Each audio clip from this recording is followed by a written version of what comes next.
Buenos días, mis queridos hermanos. Que la paz del Señor os acompañe allá donde estéis. En esta, en esta reflexión quiero traeros delante de vosotros un tema que creo que es un tema de actualidad y donde podemos entender ciertos aspectos con respecto al tiempo de angustia. Espero que podáis entender bien este asunto. No se trata de meter miedo, sino de crear conciencia, de darnos cuenta exactamente en dónde estamos en la línea de tiempo de la historia de la humanidad y comprender claramente qué es lo que nos corresponde para este momento. Para eso os he traído unos textos, como siempre, y, y vamos a ver si tenemos cosas que aprender al respecto. Estamos en vísperas del tiempo de angustia y nos esperan dificultades apenas sospechadas. Un poder de abajo impulsa a los hombres a guerrear contra el cielo. Seres humanos se han coligado con las potencias satánicas para anular la ley de Dios. Y creo que esto lo vemos más que nunca. En realidad, lo que Satanás está intentando hacer es procurar permanecer cuanto más tiempo, ¿verdad? Porque sabe que el tiempo se le acaba. Pero creo que no hay escapatoria de este asunto. Si nosotros, los hijos de Dios, entendemos muy bien cuál es nuestro deber, el tiempo se tiene que acabar. Los habitantes de la tierra se están volviendo rápidamente como los contemporáneos de Noé, que el diluvio llevó, y como los habitantes de Sodoma que el fuego consumió. Y vamos a ver qué es lo que pasaba entonces y qué es lo que pasa hoy también. Las potencias de Satanás se esfuerzan por distraer las mentes de las realidades eternas. El enemigo ha dispuesto las cosas de manera que favorezcan sus planes. Es justo lo que estaba diciendo antes, ¿no? Él quiere permanecer cuanto más tiempo aquí. Pero fijaos lo que nos presenta. Negocios, deportes, modas. He aquí las cosas que ocupan las mentes de hombres y mujeres. El juicio es falseado por las diversiones y por las lecturas frívolas. ¿Nos damos cuenta? ¿Es eso lo que está pasando hoy? Fijaos que yo diría que incluso hoy más que nunca, estando confinados en nuestras casas, pues los profesos cristianos deberían de entender muy bien, reflexionar sobre los tiempos en los que estamos, ¿no? Pero ¿cuál es la oferta de Satanás? Fijaos, negocios, deportes, modas, cosas que son de este mundo y que perecerán con este mundo. Esa es la atracción. Esa es la otra cara de la moneda, ¿verdad? Que estemos preocupados por las cosas terrenales de este mundo y que no seamos conscientes de que en estos momentos hay un juicio en el cielo y que podamos estar entre aquellos que tienen parte, ¿no?, del día de la expiación, de la redención, es decir, de la eternidad. Por eso dice el texto, el juicio es falseado por las diversiones y por las lecturas frívolas. O sea, que no nos demos cuenta que hay un juicio, ¿verdad? Que lo ignoremos. Y por eso nuestro Dios dice, el juicio es falseado, porque no somos conscientes del gran día de la expiación, del momento que estamos viviendo. ¿Sí? Estamos atraídos por otras realidades, que son, como dije antes, la otra cara de la moneda. Una larga procesión sigue por el camino ancho que lleva a la ruina eterna. Eso quiere decir que que no son pocos los que están en esta procesión. ¿Sí? El mundo, presa de la violencia, del libertinaje y de la embriaguez, está convirtiendo a la Iglesia. ¿Qué está diciendo? El mundo está convirtiendo a la Iglesia. La violencia, el libertinaje, la embriaguez entiéndose muchas otras cosas, menos las que Dios nos propone, ¿no? La ley de Dios, divina norma de la justicia, es declarada abolida. Y aquí me quiero parar un momento porque desgraciadamente mucha gente cree que la ley quedó clavada en la cruz. ¿Sí? Y no se dan cuenta que si lo entendieran bien, en su profunda perspectiva, ellos mismos dirían no puede ser. Si la ley hubiese sido clavada en la cruz, esto quiere decir que podemos matarnos sin culpa. Podemos robarnos, mentirnos, engañarnos, hacer lo que nos da la gana. Si no hay ley, no hay condena, ¿no? Pero los hijos y las hijas de Dios entienden que la ley es el reflejo del carácter de su Dios. Por lo tanto, esa ley no puede ser clavada, ni ahora ni nunca. Viene desde las eternidades, si es el carácter de Dios. Y cuando digo ley, entiéndase ley tal como nos la presentó Jesús. Ama a tu Dios y ama a tu prójimo. Esa es la ley de la eternidad. Porque no matarás no estará en la eternidad. Si no vamos a matar, ni a mentir, ni a engañar. Pero sí amar a nuestro Dios. Sí amar a nuestro prójimo. Esa fue la ley desde el inicio y esta será por las eternidades. Por lo tanto, la ley de Dios no puede ser abolida. ¿Entendemos? Sigamos. Una forma de piedad no salvará a nadie. Todos deben tener una experiencia profunda y viva.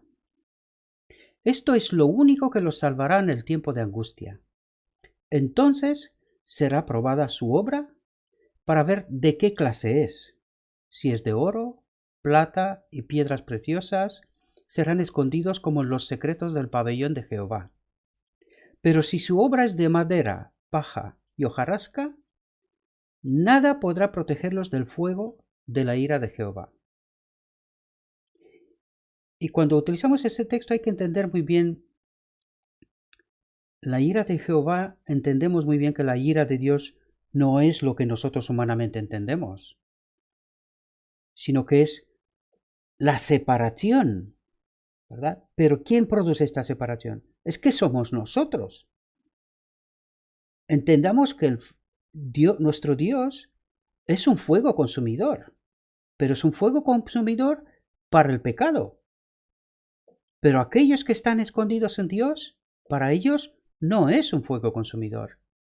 Adán estaba en la presencia de Jehová y no le pasaba nada antes de pecar. Pero después de pecar, Dios no pudo venir y hablar con Adán de la misma manera que antes, ¿verdad? Porque si no, Adán hubiese perecido. Espero que lo entendamos muy bien este asunto, porque la ira de Dios no es lo que humanamente entendemos por ira, ¿sí?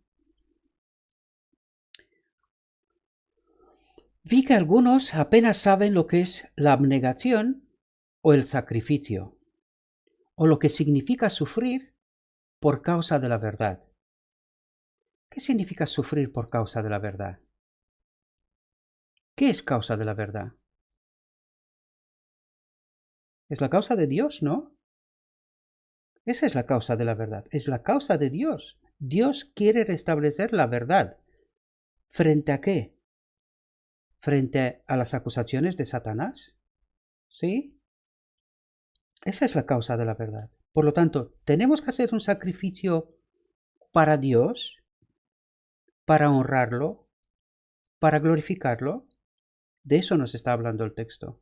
Espero que lo entendamos muy bien. Y fijaos, pero nadie entrará en el cielo sin hacer un sacrificio. Es decir, sin honrar, sin glorificar a Dios. Este es el sacrificio que se nos pide, no otro.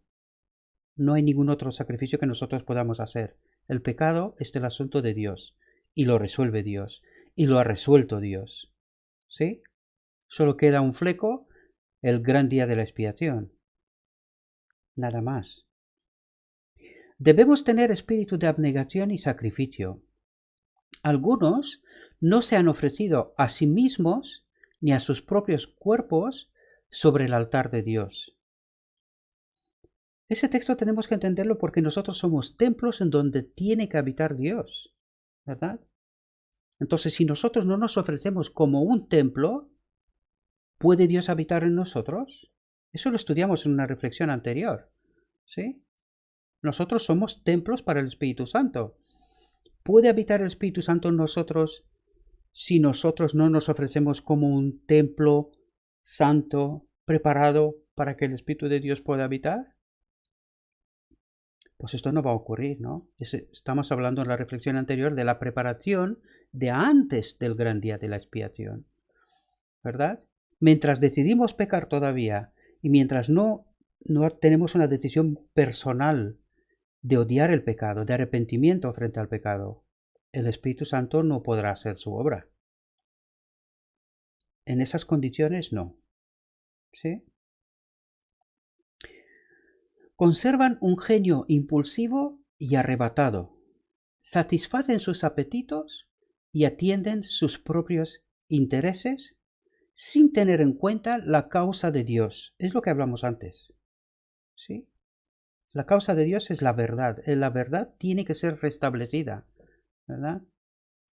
La eternidad depende de eso. Entonces, si nosotros no tomamos parte en la causa de Dios, Dios tampoco tomará parte con nosotros. ¿Sí? Los que están dispuestos a hacer cualquier sacrificio para obtener la vida eterna, la tendrán. Fijaos qué promesa más categórica, más absoluta. Si estamos dispuestos, la tenemos. Es que no es porque Dios no quiere. Es si yo quiero. De eso se trata. Y vale la pena sufrir por ella. Crucificar el yo. Qué poca gente entendemos lo que significa crucificar el yo. ¿Sí? Y sacrificar todo ídolo. Modas, deportes, cine, música no santificada y todas aquellas cosas que no están conforme con la voluntad de Dios. Esos son ídolos para nosotros. Importan más que Dios. Importan más que nuestra salvación, si entendemos muy bien los conceptos. El más excelso y eterno peso de gloria supera todo lo demás y eclipsa todo placer terreno. ¿Os dais cuenta? No hay nada ni debe de haber nada por delante de la causa de Dios. Nada. No hay nada. Ni debe de haberlo. Vi que no debemos retrasar la venida del Señor. Qué importante texto, qué importante mensaje, ¿no? Dijo el ángel, preparaos, preparaos para lo que va a venir sobre la tierra. Correspondan vuestras obras a vuestra fe. ¿Entendemos? Más explícito no puede ser. Correspondan vuestras obras a vuestra fe. Aquello que declaramos, hemos de vivirlo. ¿Verdad? No podemos decidir pecar y declarar que somos cristianos. Es incongruencia, es que esto no puede ser. Si lo entendemos en sus términos correctos, ¿sí? Vi que el ánimo debe apoyarse en Dios, que debemos ejercer nuestra influencia en favor de Dios y su verdad. Pero al fin y al cabo estamos hablando de nuestra verdad. El día de mañana estaremos en el reino de Dios. ¿En qué reino queremos vivir? ¿En un reino de verdad o de mentiras y de engaños? Es decir, lo que ya estamos viviendo. Este reino en donde todo es falso, nada no vale, nada es estable, nada es seguro. ¿Os damos cuenta?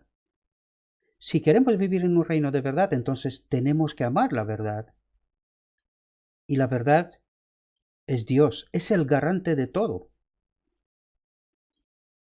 No podemos honrar al Señor mientras seamos negligentes e indiferentes. ¿Entendemos esa frase muy bien? Fijaos, no podemos honrar al Señor porque esa es nuestra obra, de honrar, de glorificar a nuestro Señor, mientras seamos negligentes e indiferentes. Es decir, mientras vivimos como nos parece. Y de esa manera no podemos honrar a nuestro Dios. No podemos glorificarle cuando estamos descorazonados. Y aquí me quiero parar un momento sobre esta última parte. ¿Puede un cristiano estar descorazonado? Sí. Pues yo creo que los tiempos de angustia en realidad debe de ser el mayor tiempo de alegría. Si nuestra mente está depositada, nuestra fe está depositada en el reino eterno, ¿qué me importa lo que esté pasando aquí? ¿Me entiendes? O sea, nosotros debemos de entender que esos tiempos, todos los profetas, todos los hombres de Dios, a lo largo de toda la historia, tanto los han esperado. Porque sabemos que después de los tiempos de angustia, viene nuestro Rey. ¿Qué más queremos? Por lo tanto, ¿por qué vamos a estar descorazonados? No tiene sentido. Un cristiano no puede estar descorazonado. Sabemos que esto tiene que pasar. Por lo tanto, se supone que debemos de estar preparados precisamente para este momento. ¿No? No podemos estar descorazonados. Y de hecho, estar descorazonado es equivalente con falta de fe, de desconfianza. No confiamos en nuestro Dios. Y os voy a decir más incluso. Imaginémonos que me toca pasar al descanso, que una enfermedad me toca y que tengo que pasar al descanso. ¿Tengo que estar descorazonado? ¿Por qué? El siguiente segundo, cuando abriré los ojos, estaré cara a cara con mi Redentor. ¿Esa es razón para estar descorazonado? Yo creo que no, sinceramente. Sigamos. Debemos tener fervor para asegurar nuestra propia salvación y para salvar a otros. Fijaos en lo que tenemos que estar centrados. Estar centrados en asegurar nuestra propia salvación y para salvar a otros. A eso estamos llamados. No estar preocupados por nosotros, porque de nosotros se ocupa nuestro Dios. No tengo por qué estar preocupado. Debemos conceder suma importancia a esto y considerar secundario todo lo demás. ¿Os dais cuenta? Debemos conceder suma importancia a esto y considerar secundario todos los demás.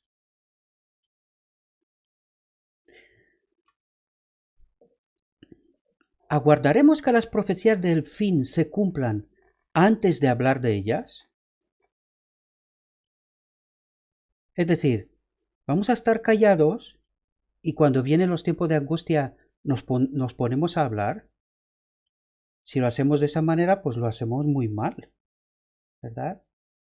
Hemos de preparar a la gente, a los que han de ser salvos, en todos los tiempos. No solamente cuando vemos que se precipitan las crisis, ¿no? Las angustias. ¿De qué servirían entonces nuestras palabras? Nos admonesta el Señor, estas son palabras del Señor, no son mis palabras, ¿no? ¿De qué servirían entonces nuestras palabras? ¿Esperaremos hasta que los juicios de Dios caigan sobre el pecador para decirle cómo evitarlos? ¿Dónde está nuestra fe en la palabra de Dios? ¿Entendemos la admonestación? Estamos llamados a estar preocupados por la salvación de otros y para asegurar la nuestra también, ¿no? Pero para avisar al mundo que hay un Salvador, que hay un Redentor, que hay una salida de toda esta situación. Y no tenemos que esperar que vengan las crisis. ¿Sí? Debemos ver realizadas las cosas anunciadas para creer en lo que Él nos ha dicho.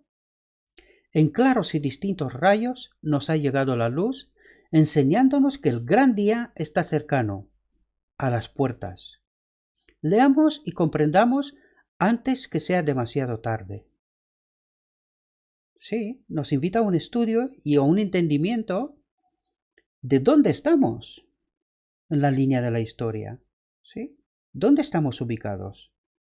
¿Hay más tiempo? ¿No hay? Estamos invitados a entender todos estos asuntos, ¿sí? Y por eso, de hecho, los estamos tratando.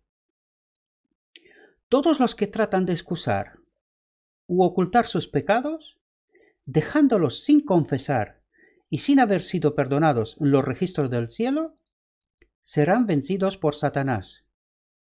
Eso sí que tiene que tener miedo, ¿verdad? Ahí sí. Pero no por los tiempos de angustia, sino porque no hemos entendido cuál es nuestro trabajo.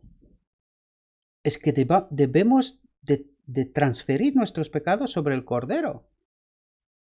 Si no, la culpa es nuestra y el pecado quedará sobre nosotros. Y ahí sí que Satanás nos vencerá. ¿Sí? Cuanta más exaltada sea su profesión y honroso el puesto que desempeñen, tanto más graves aparecen sus faltas a la vista de Dios, y tanto más seguro es el triunfo de su gran adversario. Oh, qué texto más precioso, si realmente lo entenderíamos en su profundo y auténtico valor. Porque aquí está hablando del liderazgo en realidad. Sí. Si realmente cuanto más arriba estamos en la escala de responsabilidades dentro de la iglesia, dentro del pueblo de Dios, mayor responsabilidad tenemos. Pero el pueblo no está exento de responsabilidad, porque somos nosotros los que escogemos a nuestros líderes. ¿Sí? Hay una excepción con los pastores, pero no voy a tratarlo ahora. Pero a todos los demás los escogemos nosotros, los ancianos de iglesia y todos los demás cargos, responsabilidades. Entonces es nuestra responsabilidad de si están en el sitio correcto o no. No puede ser que siendo responsable de iglesia viva de cualquier manera, porque eso atrae condenación sobre la misma iglesia, sobre el mismo pueblo. Si entendemos que somos una democracia representativa, la iglesia que escoge sus líderes, pues entonces tenemos una responsabilidad con ellos. ¿Sí? Quizás sería un buen texto un buen tema para tratar en un momento, ¿no? Aparte, en otra reflexión aparte. Los que tardan en prepararse para el día del Señor no podrán hacerlo en el tiempo de angustia ni en ningún momento subsiguiente. El caso de los tales es desesperado. Si realmente no entendemos en qué momento de la historia vivimos, sí que tenemos un serio problema. Pero si entendemos en qué momento de la historia vivimos y estamos preparados para ese tiempo, no tenemos ningún problema. Podemos estar confiados que Dios hará su parte.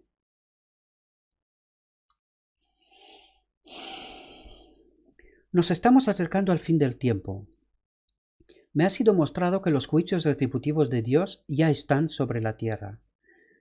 Y creo que si tenemos los ojos de la mente bien abiertos, creo que entendemos exactamente en qué tiempo vivimos, ¿no? Ya los tenemos delante. El Señor nos ha advertido de los acontecimientos que están por suceder.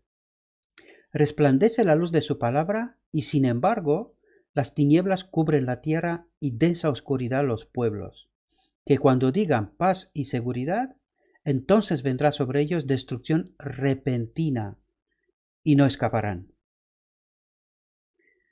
Oh, qué bueno sería entender ese texto. Qué bueno. Y no es para nada una amenaza. Para nada. Es una advertencia para estar preparados. ¿Sí? El Señor está eliminando sus restricciones de la tierra. ¿Qué está haciendo el Señor? Está eliminando sus restricciones de la tierra.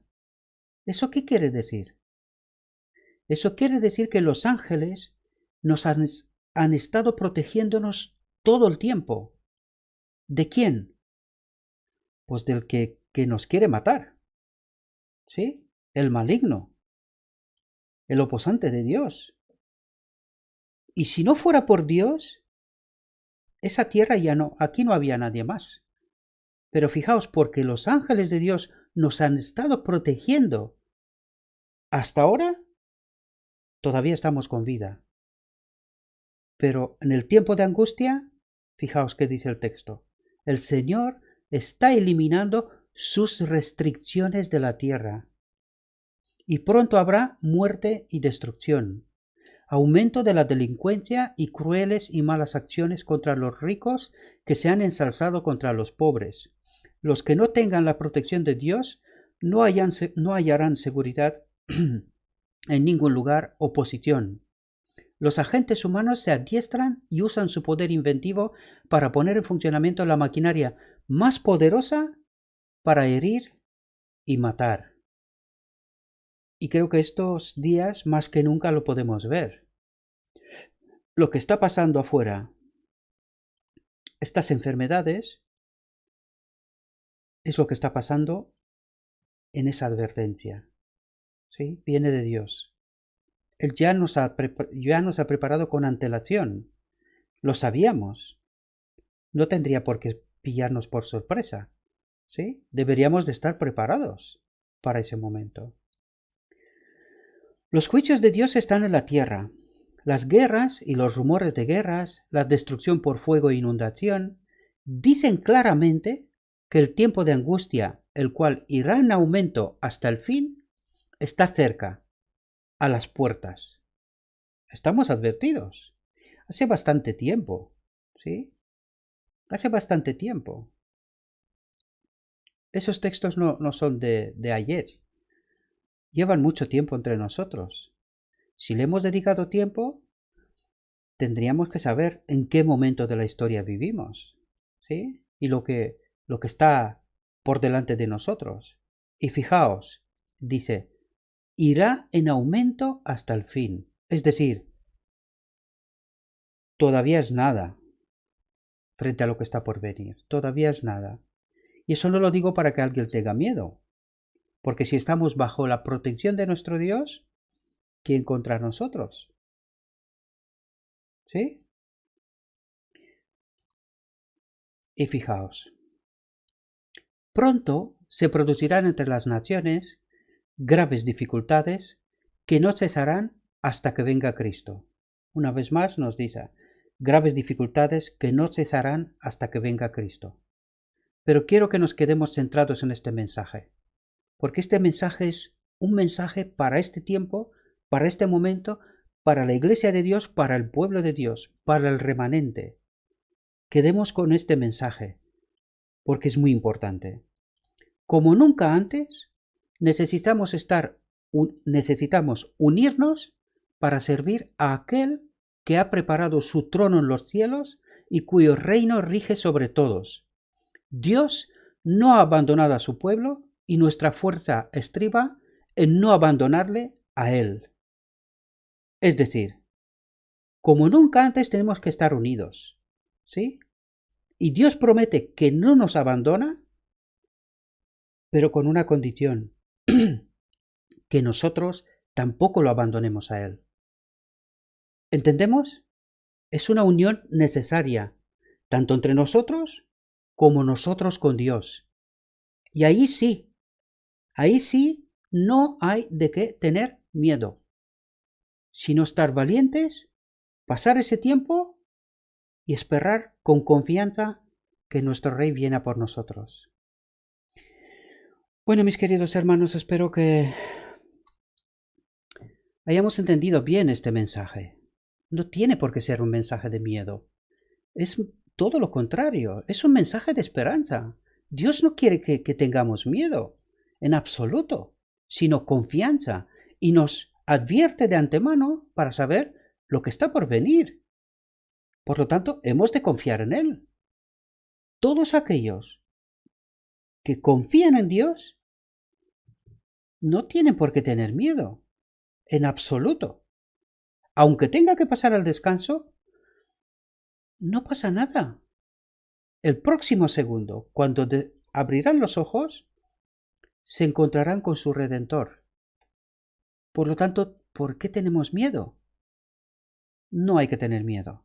Este mensaje tiene que ser un mensaje de esperanza para todo el pueblo de Dios, para todo aquel que conoce a su Dios y que sabe lo que está por delante. No nos ha dejado sin advertirnos. Estamos prevenidos. Por lo tanto, deberíamos de estar preparados, confiados. Él viene a por nosotros. Maranata. Que Dios os acompañe y que sigamos con fe, confiados. Amén.